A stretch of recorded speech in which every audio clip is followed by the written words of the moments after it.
Call of Duty.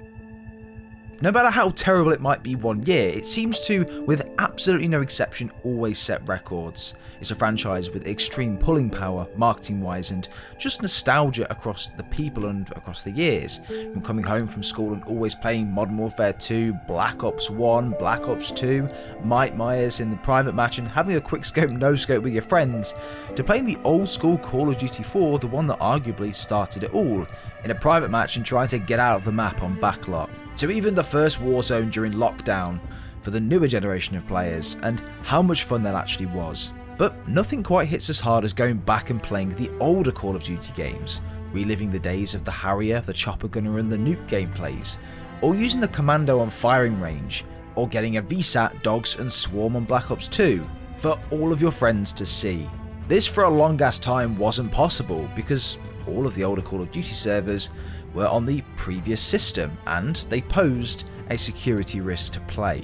Your literal IP address could be obtained and you could be hit offline completely just by simply logging into an older Call of Duty and going into a match. This, by the way, was vastly known across the board, with Activision even acknowledging this but choosing to do nothing about it. But with the Microsoft acquisition of Activision Blizzard going ahead and essentially being approved in the majority of locations, Microsoft decided to take matters into their own hands and fix the servers. Call of Duty has seen an unprecedented incline in popularity since this was done, even to the extent of the Xbox Series X consoles completely selling out on huge retail sites such as Amazon and the Microsoft Store and other locations as well. The pulling power of Call of Duty, especially the older ones, even to this day is absolutely incredible. But let's have a look into the incline of Call of Duty in the last couple of months since this acquisition went in, and the popularity of those older games, and potentially what this means for the newer games in comparison, because there's less people playing them arguably, and more people collectively playing the older games. What makes this game truly fan-loved, why the older Call of Duties are so much better in my opinion to the newer ones that we have today. Let me know your thoughts and opinions down below by leaving a comment, and let's go. Call of Duty between 2007 and 2015 for me were unmatched. There was the best era, and I don't think we're ever going to see an era like that ever again. Going from the original Modern Warfare and the experiences that brought to the table, to the drastically changed Advanced Warfare and Black Ops 3, two of my favourite Call of Duty games. On April 11th, 2017, the Xbox world would be shook when Microsoft announced that Call of Duty Black Ops 2 would become backwards compatible. This was mind-boggling news to everyone at this point, as Microsoft were toying around with the Xbox 360 emulator on top of the Xbox One, and trying to bring games from that era to this current console. And everyone was wondering, will they bring Call of Duty to that list? It had been almost 5 years at that point for people that had their Xbox 360 set up on their big screen and available to play any older Call of Duty they'd like. From 2013 onwards, you basically had to buy and play the new games only on these new consoles, and set up an entire new system to relive your glory days, and it just takes time, and many people even sold their previous consoles. Xbox didn't just do this with Black Ops 2 though, no. They've done this with every Call of Duty available on the market, give or take one or two.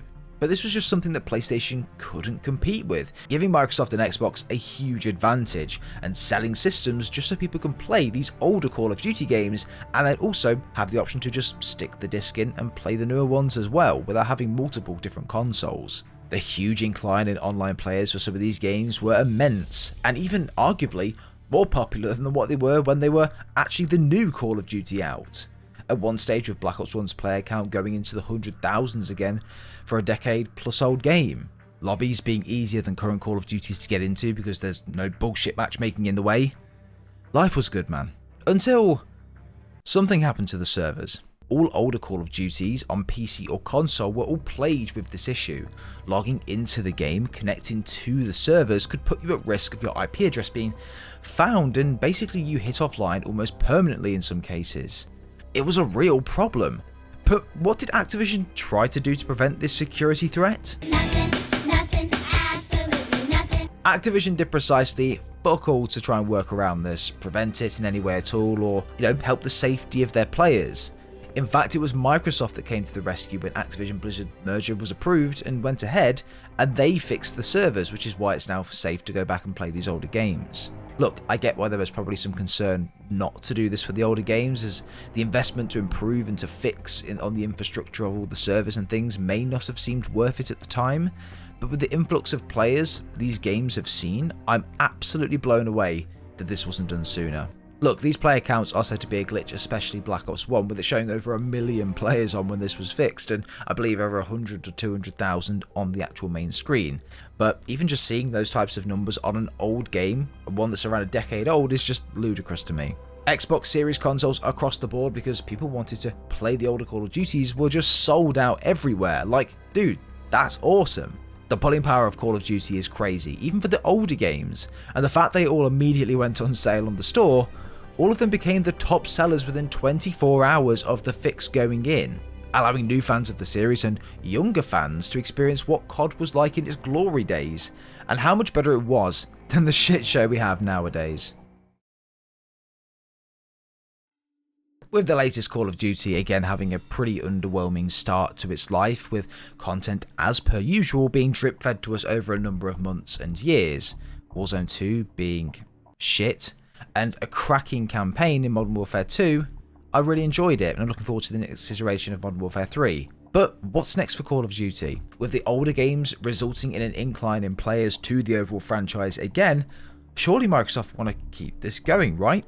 Well, we know that MW3 is the next game, and we have had loads and loads of leaks, and even Sledgehammer have confirmed to us that they're in development and creating Modern Warfare 3. This was meant to be a DLC, but as we all know, it's now a fully fledged title. Activision just could not resist the urge to release a new yearly Call of Duty game, even going back on their word saying that they wouldn't release a new one this year, but did it anyway. This will be involving Makarov, Price, Ghost, the lot, and I'm very excited for it.